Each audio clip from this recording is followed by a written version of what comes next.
Entonces fue traído a él un endemoniado, ciego y mudo, y le sanó de tal manera que el ciego y el mudo veía y hablaba. Y toda la gente estaba atónita y decía: ¿será este aquel hijo de David? Mas los fariseos al oírlo decían: este no echa fuera a los demonios, sino por Belcebú, príncipe de los demonios. Y sabiendo Jesús los pensamientos de ellos, les dijo: todo reino dividido contra sí es asolado, y toda ciudad o casa dividida contra sí misma no permanecerá. Y si Satanás echare fuera a Satanás, contra sí mismo estaría dividido. ¿Cómo pues permanecería su reino? Y si yo echo fuera a los demonios por Belcebú, ¿por quién los echan vuestros hijos? Por tanto, ellos serían vuestros jueces. Pero si yo por el Espíritu de Dios echo fuera a los demonios, ciertamente ha llegado a vosotros el reino de Dios.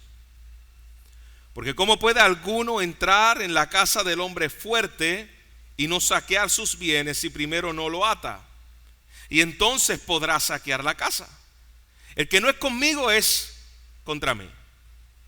Y el que conmigo no recoge, desparrama. Por tanto, os digo, todo pecado y blasfemia será perdonado a los hombres, mas la blasfemia contra el Espíritu no le será perdonada. A cualquiera que dijere alguna palabra contra el Hijo del Hombre, le será perdonado. Pero al que contra el Espíritu Santo, al que hable contra el Espíritu Santo, no le será perdonado ni en este siglo ni en el venidero. O haced el árbol bueno y su fruto bueno, o haced el árbol malo y su fruto malo, porque por el fruto se conoce el árbol. Generación de víboras, ¿cómo podéis hablar lo bueno siendo malos? Porque de la abundancia del corazón habla la boca. El hombre bueno del buen tesoro del corazón saca cosas buenas, y el hombre malo del mal tesoro saca cosas malas. Mas yo digo que de toda palabra ociosa que hablen los hombres, de ella darán cuenta en el día del juicio. Porque por tus palabras serás justificado, y por tus palabras serás condenado. Oremos.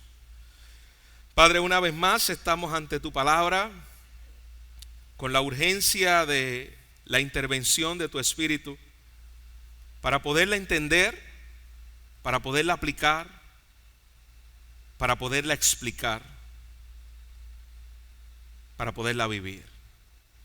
Así que, Señor, oramos a la persona más importante en la predicación, y es a tu Espíritu Santo, obrando lo que el predicador ni los que escuchamos pueden hacer. Habla, convierte, transforma, edifica a los que están en este lugar. En Cristo oramos. Amén. Amén. ¿Puede sentarse, iglesia? Recuerdo una conversación que tuvo una joven con un pastor.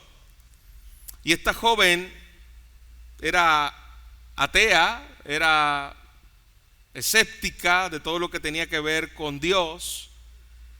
Y ella le decía a su pastor que ella no podía creer en Jesús porque no había suficiente evidencia para creer en Él. Y el pastor le responde de la siguiente manera y le dice: si Jesús estuviese aquí mismo, sanando enfermos, resucitando muertos, ¿tú le seguirías? Y ella se queda en silencio y tal vez con la mirada escéptica le dice: tendría que pensarlo. Y ese pensarlo estaba revelando algo profundo de su corazón. Porque, hermanos, el problema no es tanto la evidencia, el problema es el corazón. Cuando dicen, no es que yo no puedo ver a Jesús, ¿cómo yo voy a creer? Es que yo no puedo ver a Dios, ¿cómo voy a creer? Si yo lo viera, yo creería en Él. Bueno, Dios vino a la tierra. Dios habitó entre los hombres.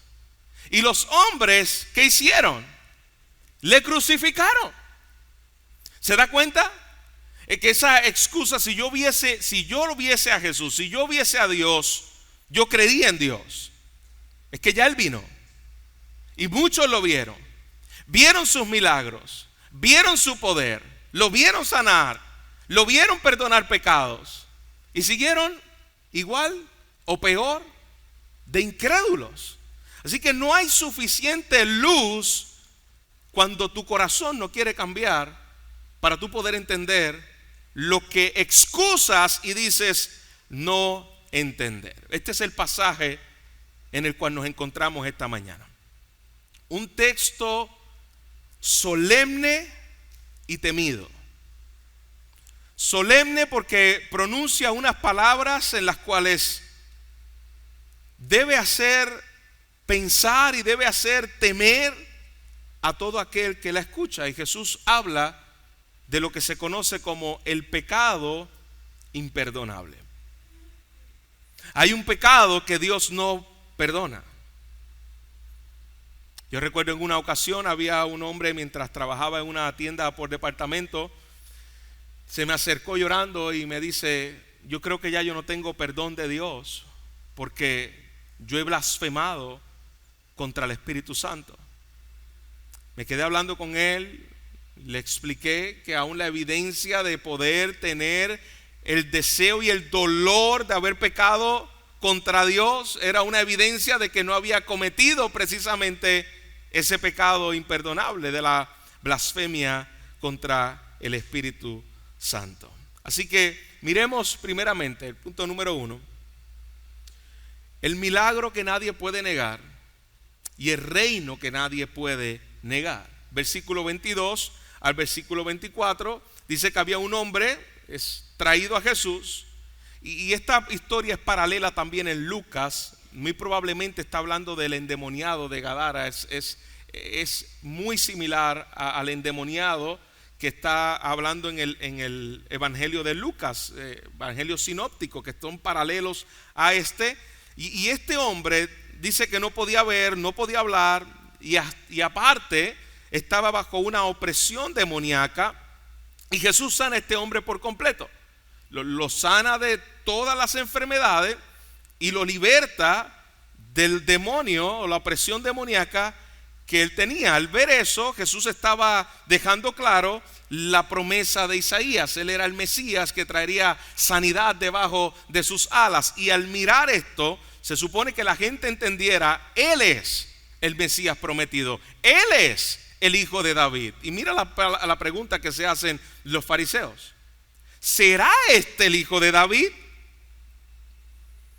Fíjate que ellos sabían teología. Ellos sabían que el Mesías venía del linaje de David y linaje de Abraham, como vimos en el inicio del Evangelio de Mateo. Ellos tenían teología, conocían. ¿Será este lo que no le encajaba? Mi hijo lleva como 3 días preguntándome, y yo creo que todavía no le ha hecho el clic de por qué los fariseos se enojaban con Jesús. Y eso me hizo pensar, bien, oye, ¿cuál es el enojo de ellos? ¿Cuál era la terquedad? ¿Cuál era la resistencia del corazón? Y esta mañana me lo volví a preguntar. ¿Y por qué los fariseos se enojaron con Jesús? Y volví a repetirle, porque ellos no querían que Jesús fuera su rey. La razón por la cual los fariseos estaban rechazando a Jesús es que ese Mesías no encajaba dentro de sus lentes y de su perspectiva de rey.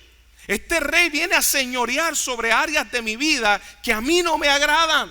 Este rey no está llenando las expectativas mías. Yo no quiero a este que dice llamarse rey. Y los fariseos responden con una acusación que yo me atrevería a decir es la acusación más perversa de todas las escrituras.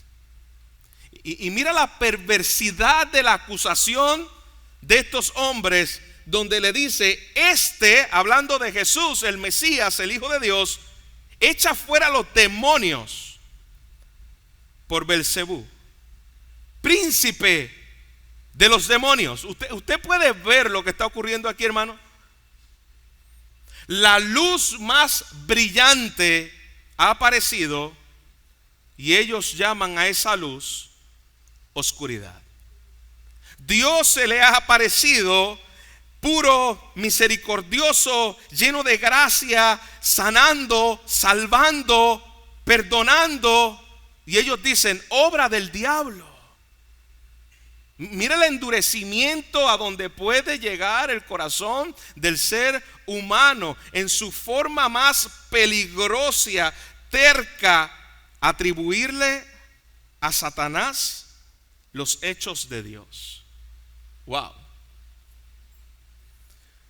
Mira la ironía que estos hombres tienen delante de sí.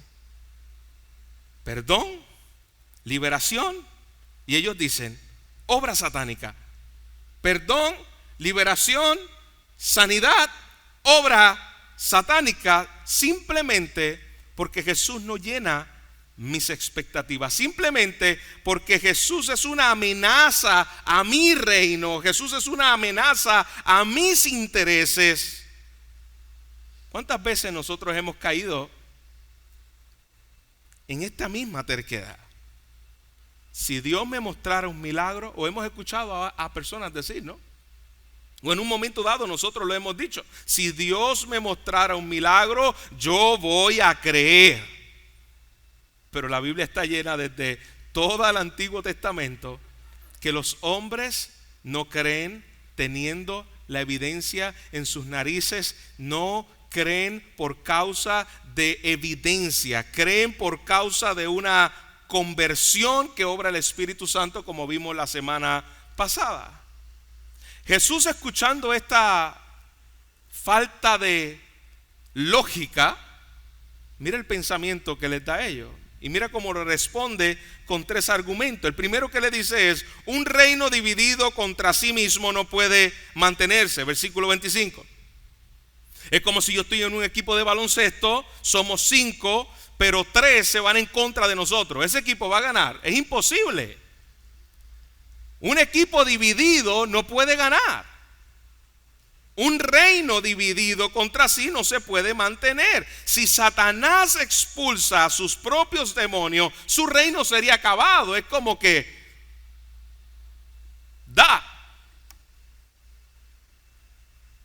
si Satanás estuviese expulsando los propios demonios, ¿cómo es posible que su reino permanezca si él mismo se está acabando? Sentido común. Si expulso demonios, y aquí los pone en contraste, ok, si es Satanás, su reino no permanece, no tiene sentido. Pero si yo expulso el demonio por el Espíritu de Dios, entonces ustedes tienen que llegar a una conclusión. Y la conclusión es que el reino ha llegado. Recuerda que lo que Mateo quiere enseñarnos es la venida del rey. Si esto que estoy haciendo es obra de Dios, ustedes me tienen que reconocer como Mesías. El reino ha llegado. La liberación de este hombre era una señal que el reino de Dios había llegado, había irrumpido en el mundo y que estaba estableciendo su reino.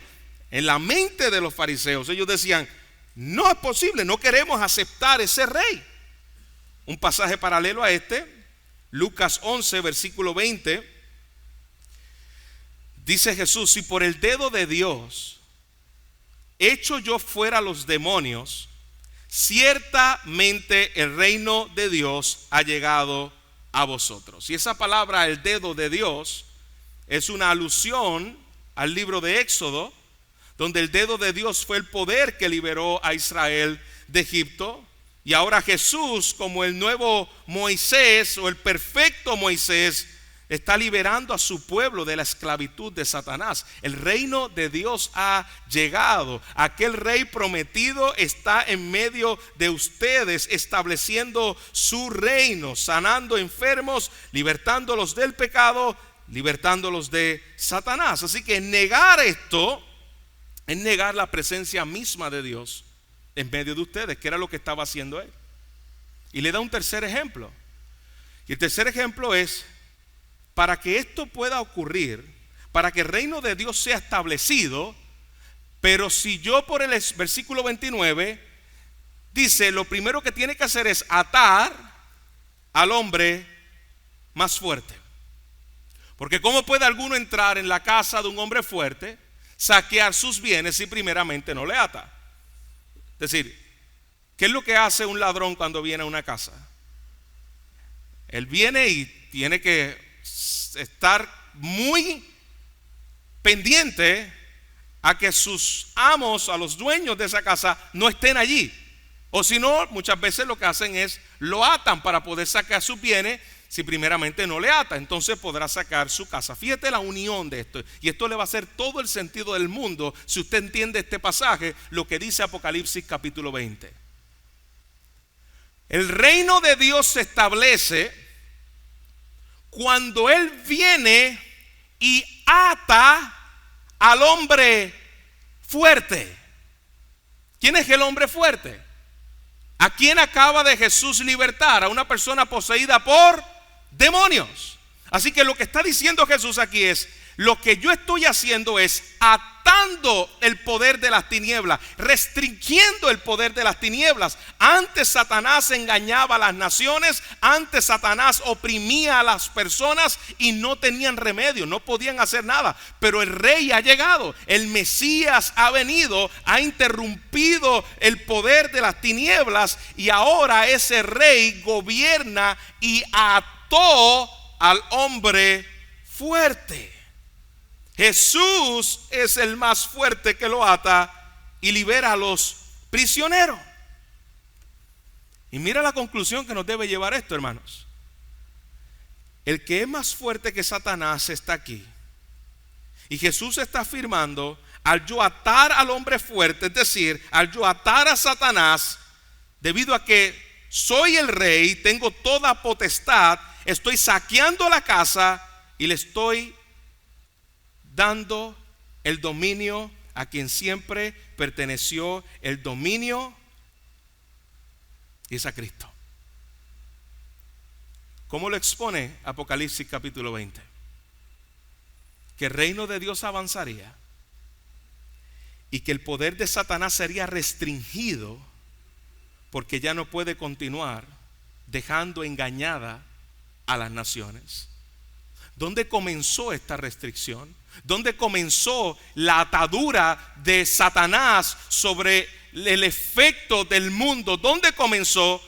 Bueno, cuando Cristo vino y dice claramente que ató al hombre fuerte, ató a Satanás. Esto no es algo que va a ocurrir en un periodo de 1000 años allá en el futuro. No, esto es una realidad que Cristo lo ató cuando vino aquí a la tierra. Cristo estableció su reino y ató el poder de Satanás. Está restringido por él. Satanás no puede hacer lo que quiere. Antes engañaba a las naciones porque no había evangelio. La luz no había venido, pero ahora la luz ha resplandecido, como decía el profeta Isaías. Así que el libro de Mateo, hermano, me está señalando este punto repetidamente. Jesús sanando enfermedades, Jesús libertando demonios, Jesús resucitando a los muertos. Eso es atar a Satanás. Yo estoy llevando a cabo mi reino. Todas estas cosas gritan: aquí el reino ha llegado. Y Mateo nos lo vuelve y nos lo resalta en diferentes historias, y ahora lo vuelve y lo establece: el reino de Dios ha llegado. Ahora bien, hay un tercer grupo que está de espectador ante lo que está ocurriendo entre el diálogo, la discusión, el debate, la pugna entre Jesús y los fariseos. Y es la multitud que estaba allí. Y ese tercer grupo, vamos a llamarle los neutrales. El grupo neutro. Y Jesús se dirige a aquellos que están escuchándole. Porque en mi reino no puede haber neutralidad. Y mira lo que le dice en el versículo 30. El que no está conmigo, contra mí es. Y el que conmigo no recoge, desparrama. No hay término medio. Jesús le dice a la multitud: ustedes no se pueden quedar en la zona gris. O ustedes están conmigo y han creído que yo soy el Mesías que habría de venir, el Hijo del Hombre prometido en Daniel, que ha venido en medio de ustedes. O ustedes están en contra de mí y están a favor de lo que están diciendo los fariseos, que lo que yo estoy haciendo es por obra de Satanás. No puedes quedarte indiferente, no puedes ignorarme, no puedes quedarte pasivo, porque es lo mismo que estar en mi contra. Y eso sigue siendo una realidad en el día de hoy. En este salón, en este edificio reunido hoy, no hay nadie que pueda decir: yo todavía estoy casi cristiano. No, o tú estás en contra, dice Jesús, o tú estás en contra mía, o tú estás a favor de mí.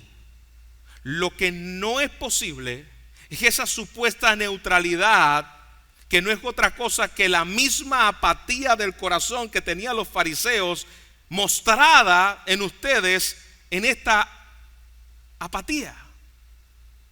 La generación de los hijos que se quejaban contra Dios en el desierto, cuando usted miraba esa apatía pasó a la segunda generación de sus hijos, y ellos también comenzaron a quejarse como se quejaron también sus padres en el desierto. Y ellos no habían experimentado lo que experimentaron sus papás. Pero mira cómo esto es una rueda de dominó, efecto dominó. Comenzó con esa primera generación endurecida, pasó a la segunda generación endurecida. ¿Dónde ellos lo aprendieron? La generación primera, anterior a sus padres, una generación apática, por lo que vieron en sus padres. No era simplemente una indiferencia, era una oposición a Dios. Esa apatía, Jesús dice, es oposición contra mí. Y Padre, nuestros hijos miran lo que hacemos, lo que amamos, lo que nos apasiona. Y muchos padres a veces nos preguntamos por qué nuestros hijos no quieren saber nada si yo no me opongo a Jesús. Yo voy a la iglesia los domingos, pero no me ocupo de la iglesia. Mi corazón está dividido. Un corazón dividido, que voy a la iglesia, pero al final estoy sirviéndome a mí mismo. Y todavía nos preguntamos por qué nuestros hijos también están apáticos. Esa apatía ellos la huelen de lejos. Ellos saben cuando tú realmente vives para el reino de Dios, o cuando tú realmente vives para el reino de Satanás, como acabamos de ver aquí. Y suena feo, pero esa es la realidad. Hay solamente dos maneras de vivir. Ellos lo ven. No existe esa categoría. Hay un trono que solamente uno lo puede ocupar. Y si no es Cristo, lo va a hacer otra cosa. Puede ser el éxito, la aprobación, el placer, la familia, incluso hasta aún la moralidad. En ese contexto, entro al cuarto punto, donde Jesús menciona el pecado imperdonable.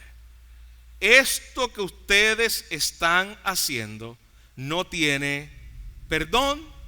Y Jesús está hablando acerca de la blasfemia contra el Espíritu Santo. Y mira cómo comienza diciendo este texto: todo pecado y blasfemia será perdonado. Esta frase es una frase poderosa. Todo pecado y blasfemia será perdonado. Todo. ¿Qué quiere decir todo, pastor? Asesinato, sí. Adulterio, sí. Idolatría, sí. Saulo de Tarso perseguía a la iglesia, fue perdonado. Pedro negó a Jesús, fue perdonado. Fíjate que Jesús nos dice: la blasfemia contra el Hijo no será perdonada. Pedro blasfemó contra el Hijo y fue perdonado. Saulo blasfemó contra el Hijo y fue perdonado. La vía del perdón sigue siendo la misma, el arrepentimiento y la gracia que nos da nuestro Dios al enviarnos a nuestro Señor Jesucristo. Pero hay una parte que no es aplicada cuando hablamos acerca del perdón. Hay una excepción. La blasfemia contra el Hijo le será perdonada. Todo pecado te será perdonado. Gloria a Dios por su gracia. Mas la blasfemia contra el Espíritu. Y aquí viene la pregunta: ¿qué es? La blasfemia contra el Espíritu, ¿qué es? Antes de decir qué es en base al mismo texto, quiero decirle lo que no es blasfemia del Espíritu Santo.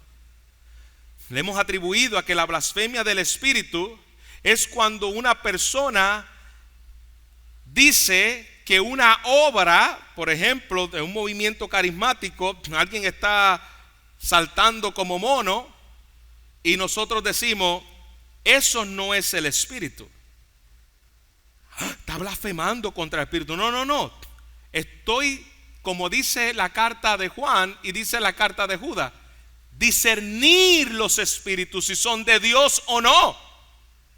Aquí no se está blasfemando contra la obra del Espíritu. Aquí se está discerniendo y nos estamos dando cuenta que esas obras que se le están atribuyendo al Espíritu Santo no son del Espíritu Santo, son de la carne. Son obras de la carne. Emocionalismo colectivo, obras de la carne. A eso no es a lo que se refiere Jesús con la blasfemia del Espíritu Santo. Yo recuerdo cuando yo estaba de alguna manera comenzando en mi crecimiento espiritual, fui a varias y prediqué en varias iglesias carismáticas y habían cosas que hacían que a mí terminaban dándome risa. Y yo decía: no me voy a reír. Tenía miedo porque tenía una mala interpretación del texto. No me voy a reír, no vaya a ser que yo blasfeme contra el Espíritu Santo pensando que eso es una obra del Espíritu Santo. No, eso no es la blasfemia del Espíritu Santo. Ahora, ¿qué es?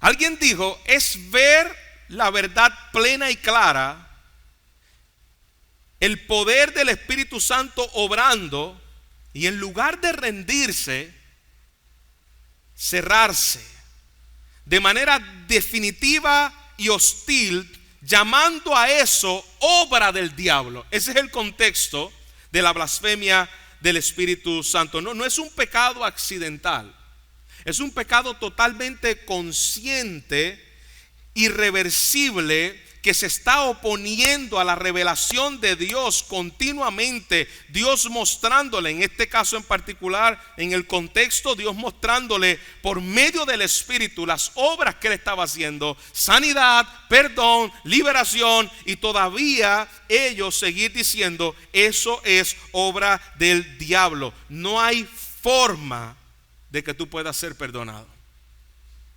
No hay otra forma para tu perdón. Los fariseos habían visto a Jesús sanar. Los fariseos habían visto a Jesús hacer toda clase de milagros. Y ellos tenían una incredulidad, pero no era simplemente una incredulidad, era una incredulidad deliberada. Ellos sabían lo que estaban viendo y aún así decían: eso no es obra de Dios.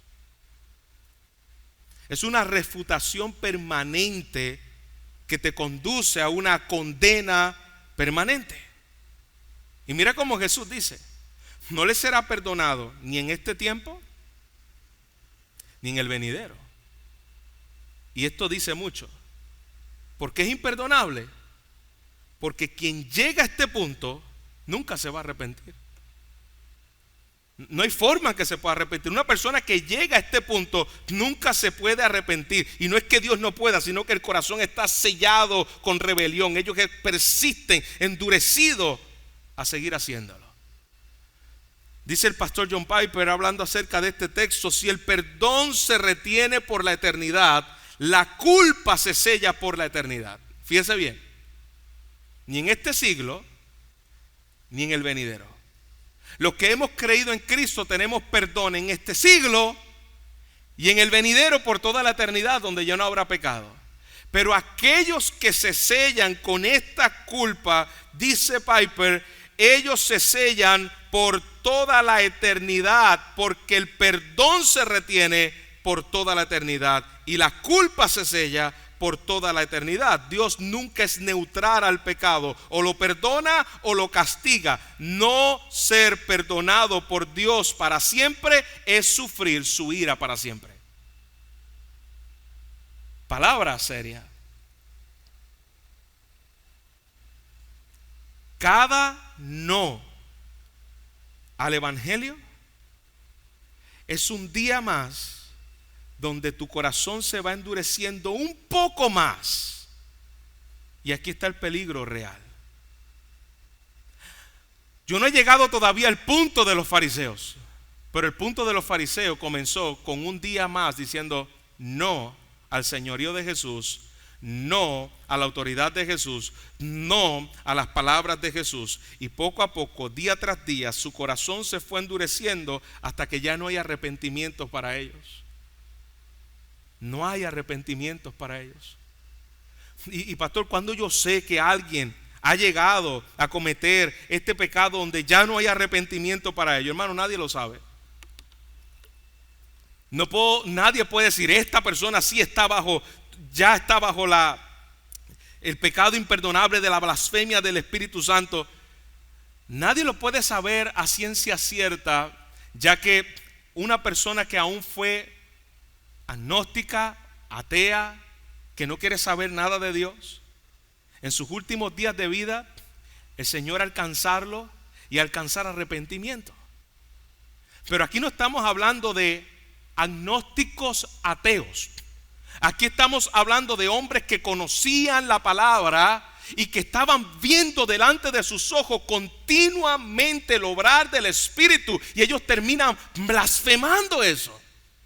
De eso es lo que estamos hablando, de personas que continuamente están expuestas al evangelio vez tras vez, y ellos siguen endurecidos, siguen apáticos. Esa es la grande y terrible peligro de caer aquí.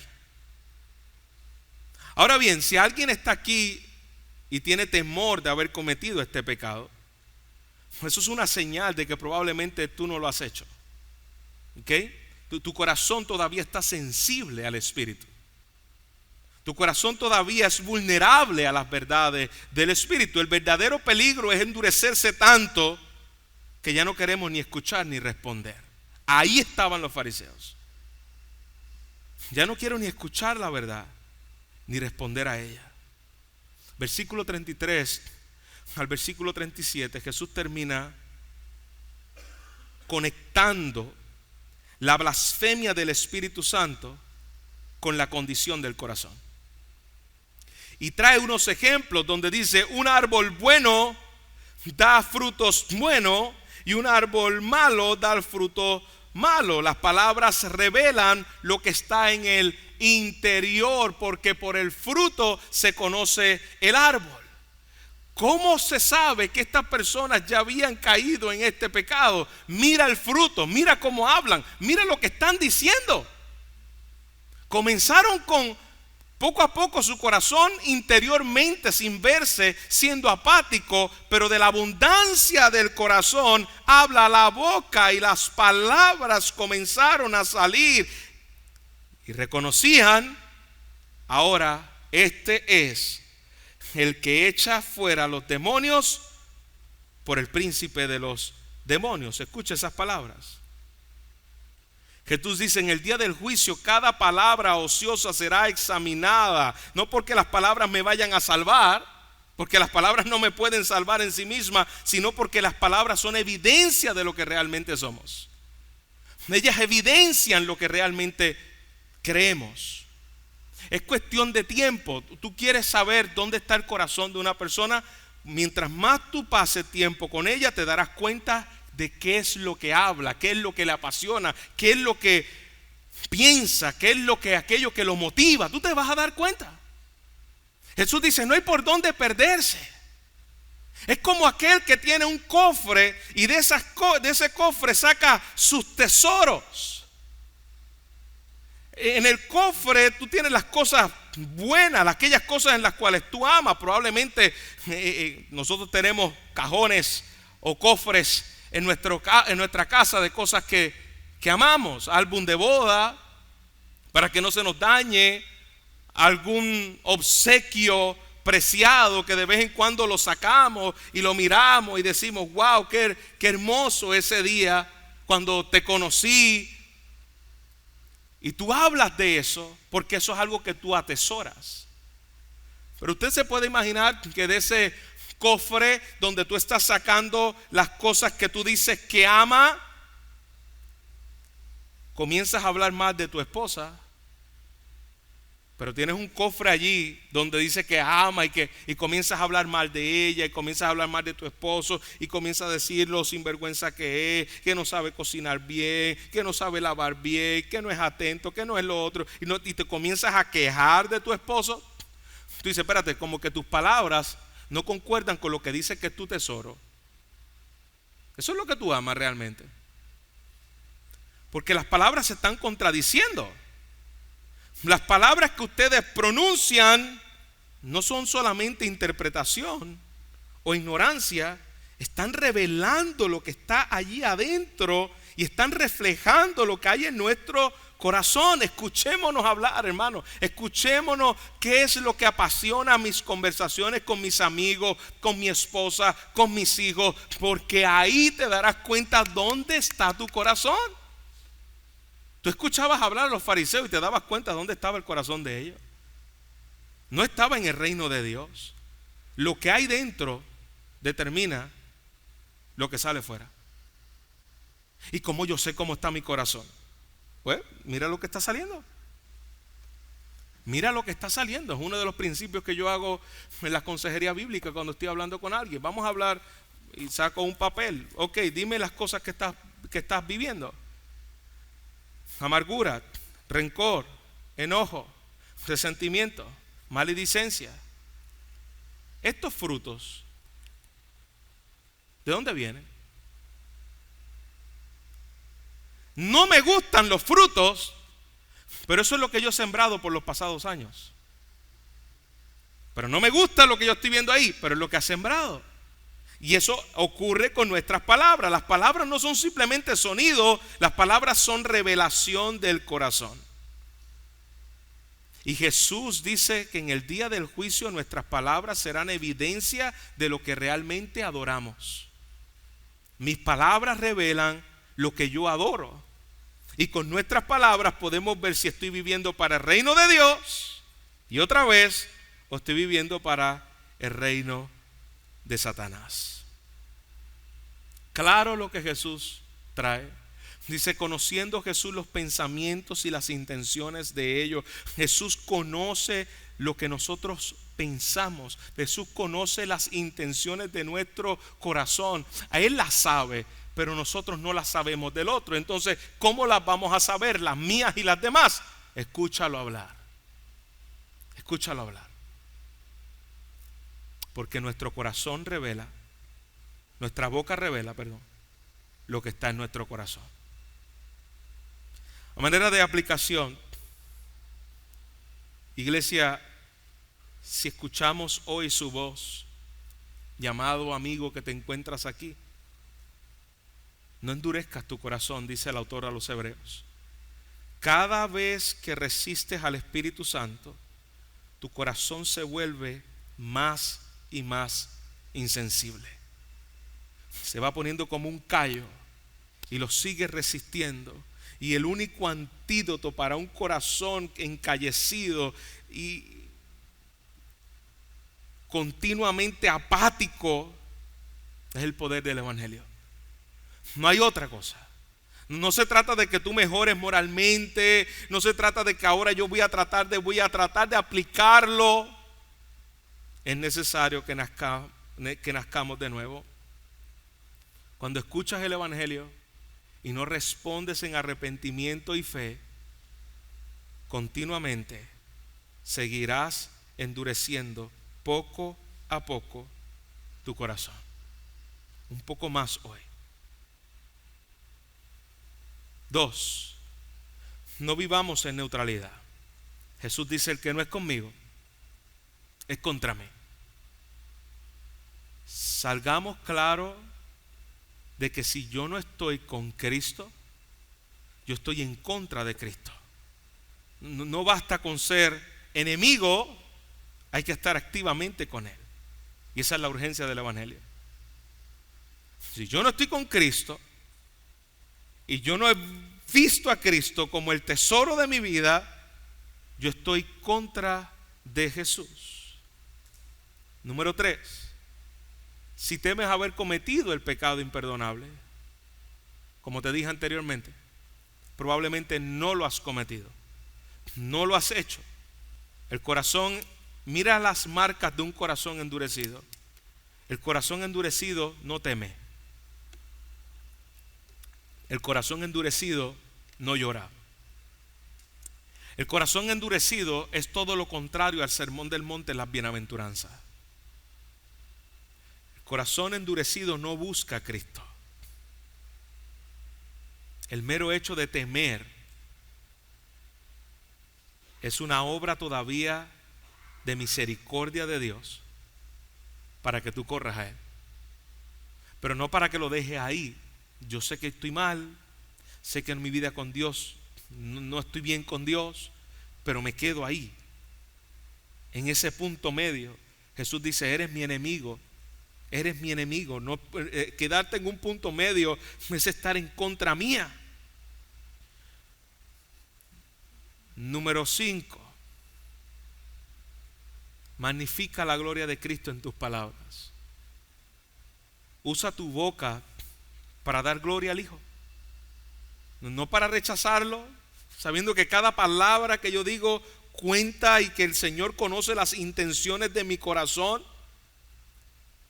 Una de las cosas que yo continuamente tengo que estar peleando conmigo mismo es que yo tengo mi mente a 100 y mis pensamientos están corriendo muy rápido, muchos pensamientos corriendo a la vez.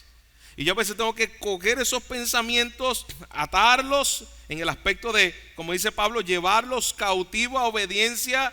Ceñid los lomos de vuestro entendimiento.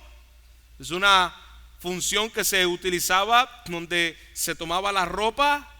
Cuando el atleta iba a hacer algo o el soldado iba a hacer algo, se ceñía la ropa y se la amarraba. Es continuamente tengo que hacerlo con mis pensamientos, porque fácilmente puedo pecar en mis pensamientos, en actitud, y de mis pensamientos sale lo que habla mi boca. Una asignación, hermanos, es mirar lo que pensamos y escuchar lo que decimos, porque revela dónde está mi corazón. Y gloria a Dios por el evangelio, hermano, que no solo limpia nuestro registro de pecado, también cambia la fuente del corazón, porque esa es la raíz del problema.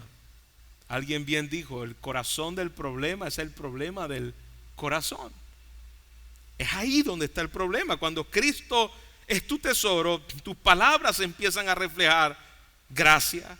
Tu boca se convierte en un canal de edificación. Ya no eres una fuente de veneno, sino eres una fuente de vida. Se nota en cómo vives, se nota en cómo hablas, se nota en cómo piensas, Se ve cuando Cristo se convierte en nuestro tesoro. Manera de conclusión, hace unos años, una ciudad pequeña, se instaló una sirena de advertencia para casos de incendios. La primera vez que sonó, todos salieron de su casa y el fuego pudo ser controlado. Pero con el tiempo empezaron a usar la sirena para prueba de sonido, para eventos comunitarios, incluso para llamar a los niños a la escuela. Y la gente se acostumbró tanto que cuando finalmente hubo un incendio real, la sirena sonó y casi nadie reaccionó. La señal que estaba diseñada para salvarle vida a las personas se volvió un ruido de fondo, y cuando el peligro fue real, ya no había sensibilidad para responder. Asimismo, hermano, pasa con el llamado del evangelio.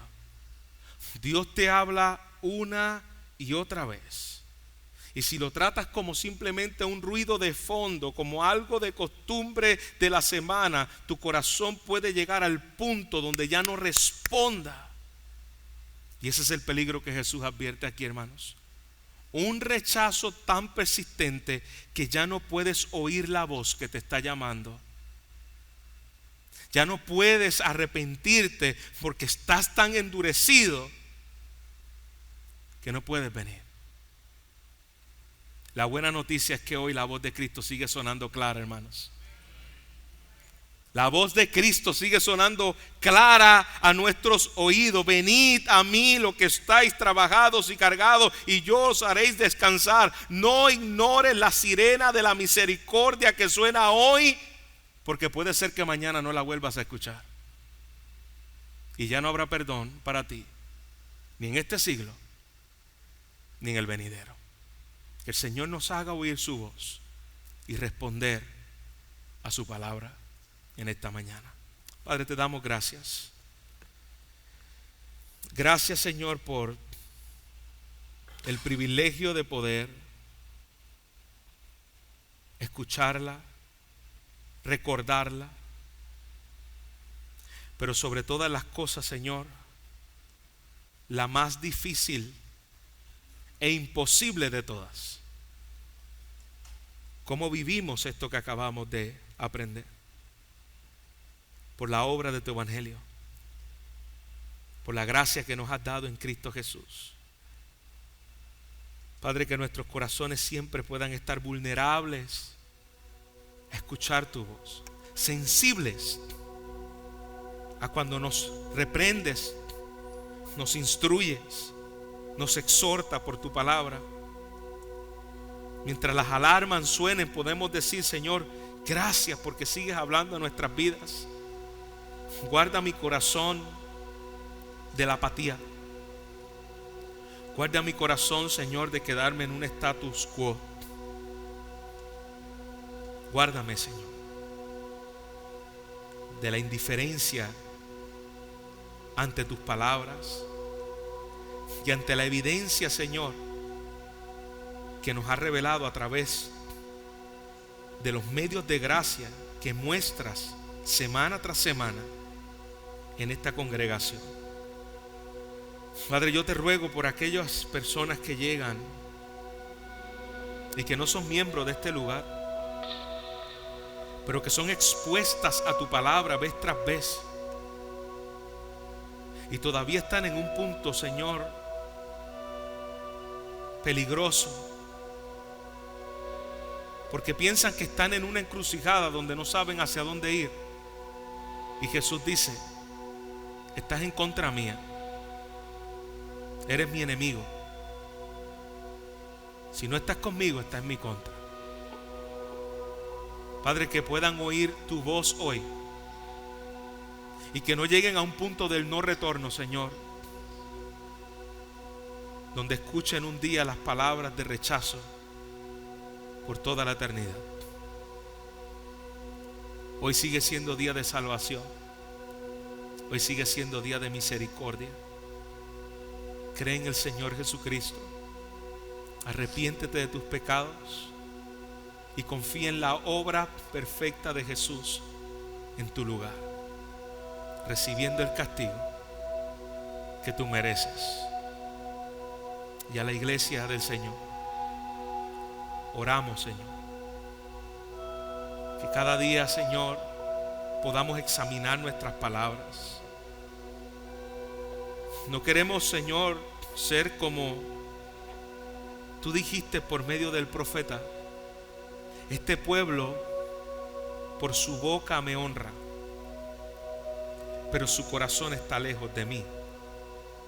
No queremos, Señor, que haya una desconexión entre lo que decimos y hacemos. Que nuestras palabras reflejen del tesoro que más apreciamos, la gracia en Cristo que hemos recibido, la salvación de nuestro Señor. Y de eso queremos hablar, de eso queremos mostrar. Eso sea, Señor, lo que distinga a tus hijos. En Cristo te lo pedimos. Amén.